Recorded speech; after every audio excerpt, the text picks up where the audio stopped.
What is staking in crypto? What is yield farming? Are the rewards from staking, lending, and providing liquidity worth the risk? Hello, I'm Crypto Casey, and in this video, we are going to explore staking, lending, yield farming, and the risks associated with each of these activities together to determine whether or not it's a form of investing that is right for us in our unique financial situation. NuGen Crypto coin holders are currently being paid 0.35% daily via NuGen staking contracts. If you stay to the end of this video, I'll show you today's numbers on one of our NuGen accounts. You'll be able to see for yourself if a staking contract with NuGen is worth it. You can compare it to a video we did several weeks ago when we showed our live account at that time earning 0.35% daily. The link will be in the description. Currently, NuGen coins are at 74 cents. Wow. What a difference a few cents has made on this account. And now back to Crypto Casey, and if staking contracts are right for you. Staking, lending, and providing liquidity are three different ways people can earn passive income from cryptocurrencies they plan to hold for the long term. All three require locking up your crypto for an extended period of time to earn rewards, interest, or fees. Let's discuss the differences between these activities as well as the associated risks and rewards. The word staking comes from the term proof of stake, which is one of the ways some cryptocurrency networks secure their networks as well as validate and process transactions. So the word blockchain is a term that describes a running list or ledger of transactions. And all of these transactions are batched into blocks that get verified and posted one after the other to keep the transaction list transparent, decentralized, and immutable. And proof of stake is a way some cryptocurrency ecosystems validate their blocks on their particular blockchain network, which uses an algorithm that selects which computers will validate the next block. Computers that run the software to participate in the proof of work validation method are known as validators. And proof of stake requires any computer that wants to become a validator to put a certain amount of their own cryptocurrency at stake by locking it up on the network, basically as a form of collateral. So staking with regard to cryptocurrency simply means holding cryptocurrency in a wallet or smart contract for an extended period of time in exchange for interest, rewards, or similar. So the proof of stake algorithm selects which validators will validate the next block by considering a few variables, like the amount of cryptocurrency the validator has staked on the network, the amount of time the cryptocurrency has been staked on the network, and the algorithm can randomly select validators to ensure decentralization of the validation process overall. So in most cases, the more cryptocurrency a particular validator has staked, the longer the cryptocurrency has been staked, the more likely the validator will be selected to validate the blocks by the algorithm. And if the block the validator verifies is approved by the rest of the network and ultimately added to the blockchain, then the validator earns a reward for verifying the block. In proof of stake, people describe a newly verified block being added to the blockchain as having been forged by the validator, as opposed to mined by a miner in proof of work. However, if the block a validator proposed to the network had some inconsistencies or fraudulent transactions, the validator is penalized by losing some of their staked cryptocurrency. It's important to note that each blockchain project that uses proof of stake protocols has their own unique algorithm with different rules and methods that dictate their particular network's functionality. Ethereum 2.0 will use proof of stake soon, and other projects like Solana, Cardano, Polkadot, and more already use proof of stake to verify transactions on their networks. So there are two main ways investors can stake their cryptocurrency. One is by directly handling and setting up the technical aspects required to become and run a validator for the specific network like Solana versus Ethereum 2.0. And this can be quite complicated even for tech-savvy people, posing a risk that you lose your funds from user error, and you face long lockup periods that do not allow you to use or access your funds for a while. And two, people can stake their crypto by using third-party staking services provided by exchanges like Binance and Coinbase or other platforms like Lido and Figment. Using third-party services is much easier to stake your crypto since you don't have to set up and configure your own validator.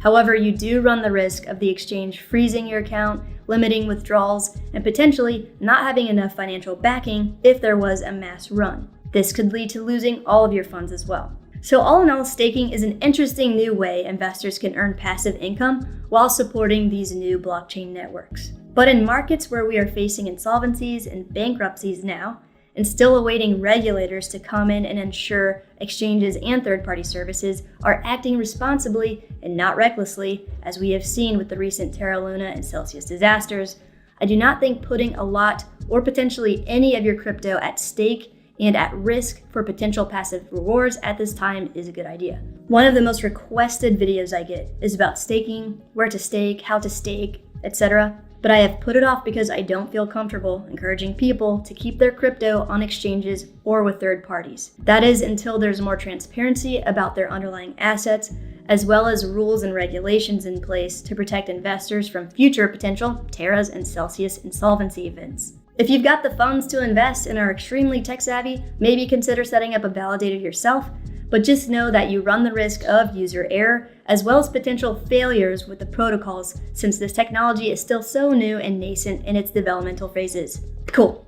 Next, let's talk about lending your cryptocurrencies to earn interest as a form of passive income. Exchanges like Gemini and Binance allow investors to lend out their crypto so other people can borrow it. Although this may seem like a great way to earn passive income on digital assets you're planning to hold for the long term, it comes with a ton of risk, especially in our current global financial market. Due to lack of regulations of cryptocurrency industries at this time, exchanges and other crypto service platforms are able to lend out crypto without any limits on how many times the same crypto can be lent out. For example, when you deposit $100 into Gemini, decide to convert it into a cryptocurrency like USDC, and elect to earn yield using Gemini Earn, you are essentially allowing Gemini to lend it out, which means it's no longer yours. You have agreed to lend it out to someone else in exchange for earning interest over time, which at the time of this video is 5.31% APY for lending out USDC on Gemini Earn. Nice. Simple enough, right? An easy passive income stream. Set it and forget it. So what happens next? Well, Gemini can lend your $100 worth of USDC to another financial institution, like an exchange. So let's say Gemini lends out your $100 of USDC to Binance. And some random customer named John on Binance makes a deposit of 100 real dollars, then exchanges it for USDC. And Binance credits your $100 of USDC you lent to Gemini to John's Binance account. And hey, what do you know? Binance is offering interest for USDC. So John is like, hey, sign me up. And now the $100 of USDC you lent to Gemini, that Gemini lent to Binance, that Binance lent to John, is now being lent out to yet another borrower. So due to lack of regulations, there's nothing ensuring the crypto you lend out. No one owes you anything if the value drops.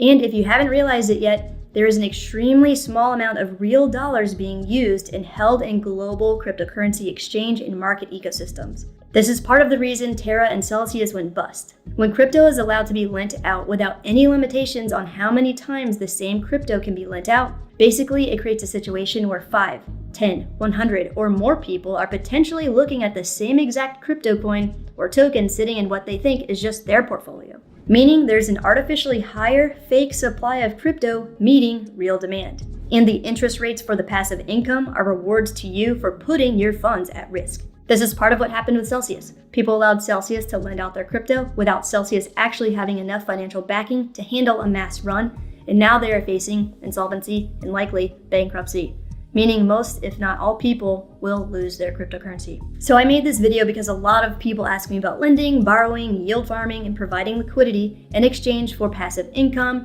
rewards, and interest. But at the end of the day, like we've already discussed, the global financial system is fragile right now, and more Terra and Celsius events can occur. This can cause investors to lose their funds they keep on exchanges, stake through exchanges, lend on exchanges, and everything in between. At the end of the day, yes, staking, lending, and other financial activities are amazing, allow for more financial inclusion, and interesting ways to utilize financial services. But until more regulation is established and bad players are shaken out during this brutal bear market, the best, safest, and most secure way to store our cryptocurrencies we intend to hold for the long term is by using cold storage hardware wallets.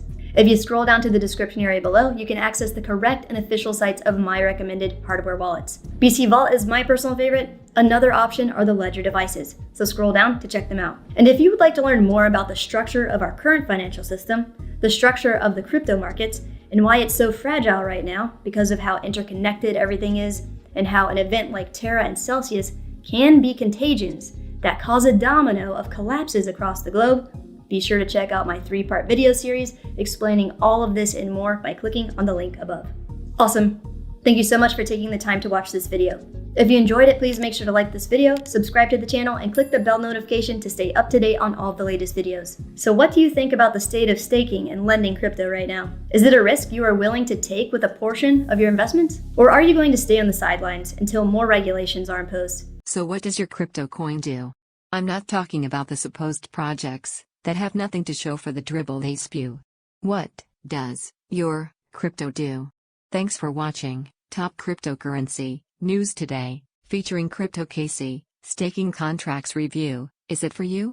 And as we promised, here is a screenshot of our NuGen Crypto account. You'll notice that we purchased a staking contract for 18 months in this particular account. This means we've made monthly payments on NuGen coins that we bought several months ago at the then current price. NuGen not only has allowed, for a limited time only, its tenured community staking contracts, but also as a bonus has given each staking contract holder additional NuGen stable coins that have verified projects attached to them. For instance, NuGen's Realty coin is backed by real estate.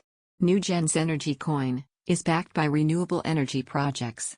NuGen's Oxygen coin is backed by global clean air initiatives and technology. The NuGen Travel coin is backed by, you guessed it, travel industry investments.